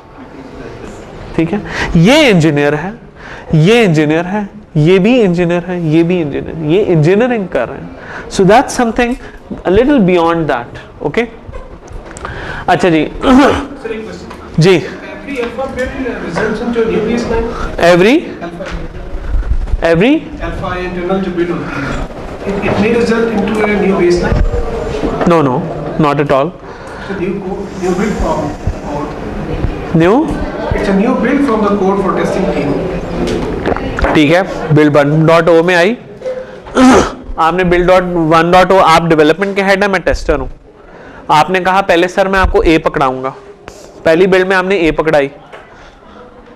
अगली दफा जब आप मुझे कोड दे रहे हैं आप कह रहे हैं ए भी ठीक है, बी भी बन गया. तो अब देखें आप क्या करें, आप इंक्रीमेंटल काम कर रहे हैं. ठीक है, okay, do you get it? तो मैंने नई बिल्ड बना ली. जब मैंने कहा आपका पूरा काम ठीक है, करेक्ट है, परफेक्ट है, फिर मैं बेसलाइन बनवाऊंगा. अब अगर फर्ज करें, are you getting it clear? अब मैं इस क्वेश्चन के ऊपर आंसर करता हूं. वाटरफॉल मॉडल, स्पाइरल के केस में क्या होता, स्पाइरल मॉडल जिसे कहते हैं. स्पाइरल मॉडल में उन लोगों को यह नहीं पता होता, अगर मैं बहुत ही बेसिक डाउन नीचे जाके बात करूं, स्पाइरल मॉडल में रिलीज प्लान के बारे में नहीं पता होता आपको. हाँ, जो भी प्रोजेक्ट का अल्टीमेट ओनर है उसको यह नहीं पता कि मेरी नेक्स्ट रिलीज में क्या चीज कंटेंट होगी. क्यों? हर रिलीज के बाद दूसरी रिलीज आने के लिए आपको मार्केट देखनी पड़ती है. ठीक है, तो आपने पहली रिलीज निकाल ली, किस्सा खत्म. ये पहली रिलीज निकले, माइक्रोसॉफ्ट विंडो ने पहली रिलीज निकाल ली, खत्म. दूसरी रिलीज के लिए जब उन्होंने यही काम शुरू किया स्क्रैच से, और रिक्वायरमेंट्स उन्होंने कहां से जनरेट करना शुरू की, जहां से आखिरी इसकी रिलीज की जिस बेसलाइन पे ये थी. स्पाइरल हो गया. इंक्रीमेंटल तो मैंने आपको करके दिखा दिया. तीसरी चीज है, अगर आप रैपिड एप्लीकेशन डेवलपमेंट कर रहे हैं या 3 टीम्स बैठ के इकट्ठे काम कर रही हैं, तो आप क्या करेंगे, आपने इसी काम को, और अगर आपके मॉड्यूल्स में कोहेजन नहीं है, कपलिंग नहीं है, यानी कि वो तीनों अलग अलग इंडिपेंडेंट मॉड्यूल हैं, तो treat them as 3 independent projects. Treat them as 3 independent projects, खत्म बात. इधर यही काम जो है पूरे का पूरा SDLC का, ये मॉड्यूल ए के लिए कर लें, बी के लिए कर लें, सी के लिए करें. हो सकता है मॉड्यूल ए की इस वक्त लेटेस्ट बेसलाइन भी ज्यादा चल रही हो, मॉड्यूल बी का काम स्लो चल रहा है, मॉड्यूल डी का काम अलग चल रहा है. ठीक है, एक रिक्वायरमेंट फेज में, एक डिजाइन फेज में है, एक कोडिंग फेज में है, एक का कोड का वर्जन आगे चला गया, एक का पीछे. सो व्हाट, हाँ, वो एंड में. रैड में इंटीग्रेशन कब होती है, रिलीज कब बनती है रैड में? रैड में रिलीज तब तक नहीं बनती जब तक बिल्ड ABCD की चारों की का टेस्टर कहे कि फाइनलाइज नहीं. जब वो चारों फाइनलाइज होंगी तब आपकी रिलीज बनेगी. Is this clear? Very simple, basic mathematics. Okay okay, अभी ये इस पे 5-10 मिनट और दूंगा, फिर आपको ब्रेक देता हूं. ब्रेक भी थोड़ी सी होगी, मुंह दिखाई की ब्रेक है आज खाली. जी, आपको रीड राइट का एक काम करके ये डिजाइन पे और कोडिंग पे जो है आप रीड राइट जो होते हैं राइट्स होते हैं वो रिवोक कर सकते हैं. इन सालों पे आप रीड राइट के होती है कि आप कर सकते हैं. जब आप नीचे चले जाते हैं बेसलाइन फाइल पे, तो आप चेंजिंग कर सकते हैं, कोडिंग भी होगी नहीं. जब तक आपकी नई चेंज रिक्वेस्ट ना आए, जब चेंज रिक्वेस्ट आएगी तभी होगा. बस इसमें से राइट के जो होते हैं वो खत्म कर देते हैं. राइट के राइट्स खत्म कर देते हैं, खाली रीड के राइट्स रह जाते हैं. ठीक है, अच्छा जी, जस्ट गिव मी 4-5 मिनट्स. अब आप ये देखिएगा कि आपके पास कॉन्फ़िगरेशन मैनेजमेंट सिस्टम में क्या शामिल हो गया. एक, डेवलपमेंट किस मशीन्स, ये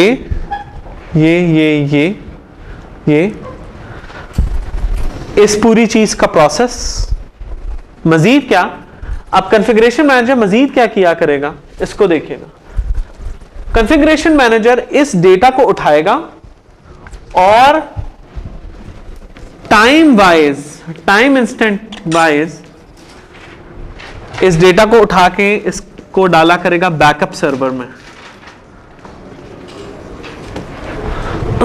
दो जगह डाला करेगा डेटा, एक बैकअप सर्वर में, एक डाला करेगा डिजास्टर साइट के ऊपर।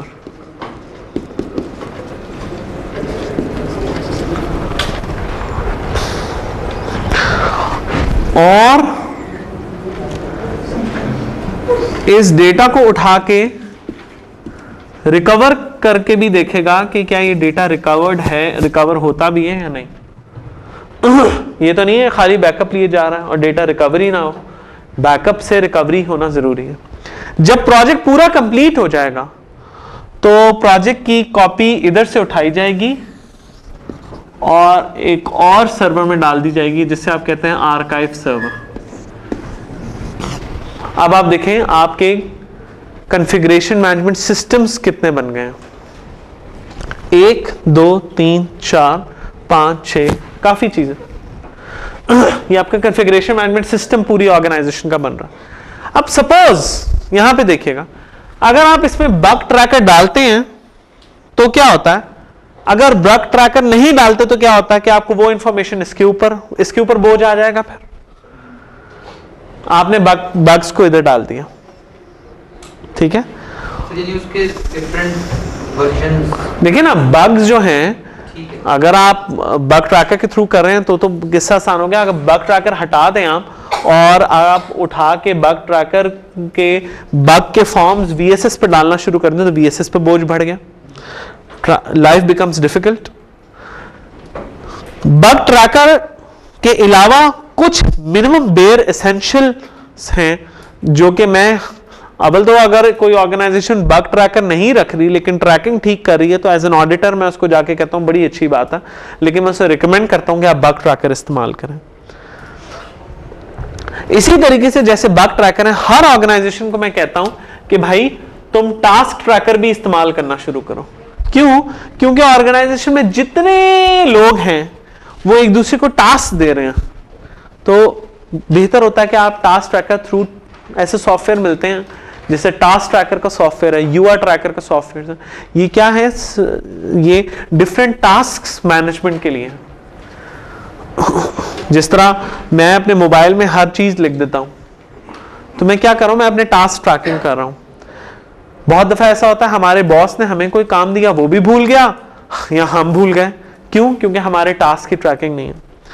मैं हमेशा अपने स्टूडेंट्स को बताता हूं, जब मैं ZT में था तो वहां पे कल्चर इस तरह का था कि यूं कल्चर नहीं था कि हायरार्किकल कल्चर नहीं था कि मैं ऑफ कोर्स CEO और डायरेक्टर और उसके बाद आपके जनरल मैनेजर्स होते थे, assistant director, general managers, project directors, आगे उनके इंजीनियर्स, इस तरह बहुत सी टीम यूं ग्रो करती थी।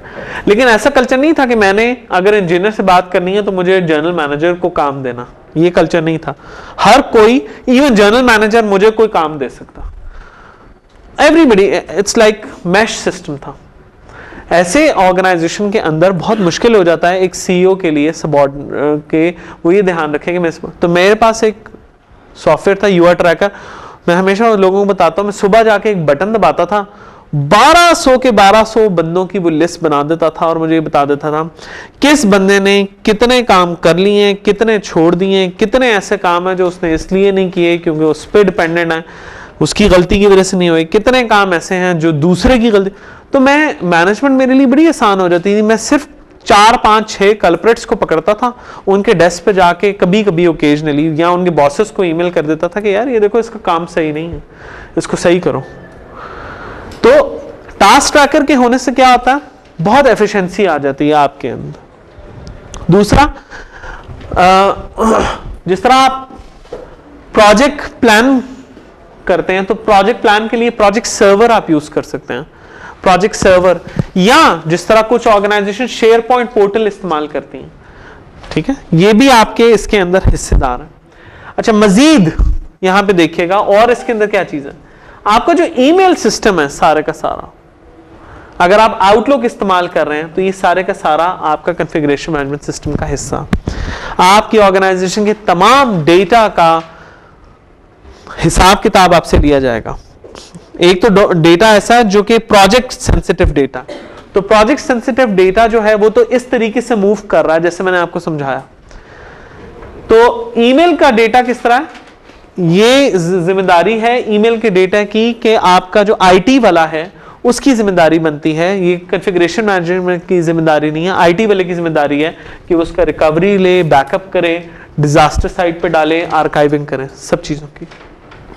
ठीक है, इसी तरह इनका डेटा, इसका डेटा, इसका डेटा, हर एक डेटा आर्काइव होगा, डिजास्टर पे जाएगा, बैकअप पे जाएगा, ये चारों काम हर एक के लिए होंगे।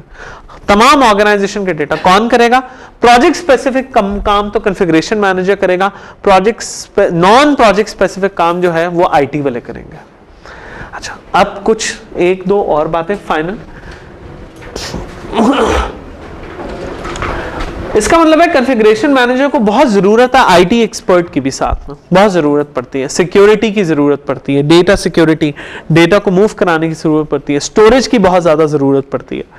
मोर ओवर, ये जो डेवलपमेंट सर्वर हैं और टेस्टिंग सर्वर, इसमें एक ऐसा डेटा होता है जो कि इनके वीएसएस पे कभी नहीं आता। वो डेटा क्या है, मतलब मैं एग्जांपल देता हूं टेरा डेटा की। टेरा डेटा में जब आप कोड बनाते हैं, ये डेवलपमेंट हेड कोड बनाता है, तो उसने उस कोड की जो टेस्टिंग करनी है वो लाइव डेटा पे बाजुकात करनी होती है। अब वो लाइव डेटा पे तो टेस्ट नहीं करेगा, वो क्या करता है, उस डेटा का एक huge data set development server पे रखता और उस डेटा के ऊपर टेस्टिंग करता। इन अदर वर्ड्स, ऐसी एप्लीकेशन जो कि बहुत ज्यादा डेटा बेस ओरिएंटेड या डेटा ओरिएंटेड है एप्लीकेशन, कुछ तो ऐसी हैं रियल टाइम सिस्टम है, मिसाइल ट्रैकिंग सिस्टम, ये डेटा ओरिएंटेड नहीं है।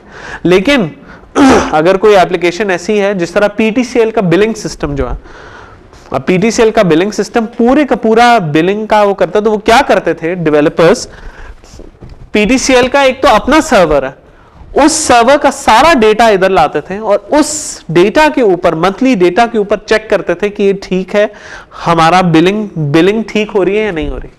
आप मेरी बात समझ, तो वो डेटा जो है वो यहां पड़ा, उस डेटा की जिम्मेदारी, इस चीज के डेटा के बैकअप, रिकवरी, डिजास्टर और आर्काइविंग की जिम्मेदारी इस बंदे की है, राइट, कॉन्फ़िगरेशन मैनेजर की नहीं है। इसी तरह टेस्ट वाले की इस इधर जो डेटा, उसकी जिम्मेदारी। बाज़ औक़ात आप डेटा का बैकअप ले ही नहीं सकते, आप कहते हैं कि सर इसका तो मैं ले नहीं सकता, 1 ट्रिलियन 1 ट्रिलियन रिकॉर्ड है, तो आप उसका बैकअप तो नहीं लेंगे, उसमें फिर हम आपको वेव ऑफ कर देते हैं। हम कहते हैं नहीं, नेचर ऑफ द प्रोजेक्ट ऐसी है कि आप उसका बैकअप मत लीजिए। वो इंक्रीमेंटल बैकअप उसकी भी बात आ जाती है। मसलन मैं PTCL billing and customer care का मैं प्रोजेक्ट कर रहा था, तो उस केस में जब आप कॉल करते हैं तो एक तो आपका ये 0 पॉइंट के ऊपर डेटा जाके स्टोर होता, दूसरा आपका कराची की डिजास्टर साइट पे इमीडिएटली डेटा चला जाता। लेकिन ये डेटा पीटीसीएल का, जब जेटी काम कर रहा था तो वो उस डेटा का एक सबसेट लेता था अपने पास और उसका भी आर्काइव अपने पास भी मेंटेन करता था, बैकअप अपने पास भी और मेन भी अपने पास मेंटेन करता था, वो एक अलग चीज है। समझ रहे हैं बात आप मेरी? तो ये तमाम चीजें मिला के कॉन्फ़िगरेशन मैनेजमेंट सिस्टम है। आखिरी बात, हर चीज की मैनेजमेंट है, दिस इज ऑल मैनेजमेंट। जब भी इस पे डिजास्टर के ऊपर डेटा डाला जाएगा, एक रिकॉर्ड कीपिंग होगी। रिकॉर्ड कीपिंग बहुत जरूरी है हर जगह, इधर रिकॉर्ड कीपिंग है, इधर रिकॉर्ड कीपिंग है, जब डेटा इधर डाला उस पर रिकॉर्ड कीपिंग है, जब डेटा इस पर डाला रिकॉर्ड कीपिंग है, जब नया डेटा इस पर डाला रिकॉर्ड कीपिंग है, जब बिल्ड बनेंगी रिकॉर्ड बनेंगे, ये तो बन ही रहे हैं ज्यादातर, वैसे भी बनेंगे, बेसलाइंस बनेंगी तो उनके रिकॉर्ड्स बनेंगे, ठीक है, बेसलाइंस के रिकॉर्ड, रिलीज के रिकॉर्ड्स बनेंगे, बेसलाइंस के रिकॉर्ड्स बनेंगे, बिल्ड्स के रिकॉर्ड्स बनते हैं। रिकॉर्ड्स क्या है, एक एक्सेल फाइल के अंदर आप मेंटेन करते जा रहे हैं। इसी तरीके से ये तमाम की तमाम रिकॉर्डिंग, इन तमाम यहां पे जो चीजें चेंज हो रही हैं उससे आपकी रिक्वायरमेंट ट्रेसेबिलिटी मैट्रिक्स भी चेंज होती है और कॉन्फ़िगरेशन आइडेंटिफिकेशन शीट भी चेंज हो रही होती है। दो चीजें इमीडिएटली चेंज हो रही होती हैं, ये बात याद रखिएगा, ठीक है। सर ये रिकॉर्ड कीपिंग मैनुअल कुछ डिपेंड्स आप किस टाइप की मशीन यूज करें। मतलब विजुअल सोर्स सेफ के अंदर हर, ये इंपॉर्टेंट क्वेश्चन है बल्कि इनका सुन लीजिएगा।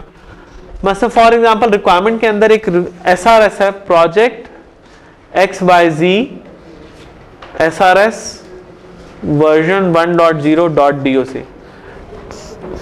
अब इसको, ये बहुत ही इंपॉर्टेंट क्वेश्चन है, इसको मैं 600 दफा खोल के बंद कर रहा हूं, 600 दफा खोल के बंद कर रहा हूं। तो जब भी मैं इसको चेक इन चेकआउट करता हूं तो VSS मुझसे कमेंट्स मांगता है कि रीजन क्या है चेक इन चेकआउट करने के। तो VSS इसकी एक हिस्ट्री खुद मेंटेन करता, ये चीज तो VSS मेंटेन कर रहा, लेकिन VSS आपको बहुत से और रिकॉर्ड्स जिस तरह बेसलाइन क्यों बन रही है, इस बेसलाइन के अंदर क्या कंटेन्ड है, बिल्ड के अंदर क्या कंटेन है, ये सब कुछ मेंटेन करने का ऑप्शन नहीं देता, समझ रहे हैं। तो आपको रिकॉर्ड कीपिंग कुछ मैनुअल करनी पड़ती है, कुछ आपको करनी पड़ती है ऑटोमेटिक, डिपेंड्स जैसा आप टूल इस्तेमाल करें। यहां पे है जी, हम ब्रेक लेते हैं 10 मिनट्स की और उसके बाद हम मिलते हैं 10 मिनट के बाद। मैं आपको इसी चीज के अगेंस्ट कुछ स्लाइड्स पढ़ाऊंगा और उसको समझाऊंगा। Meanwhile if you have any questions I am here.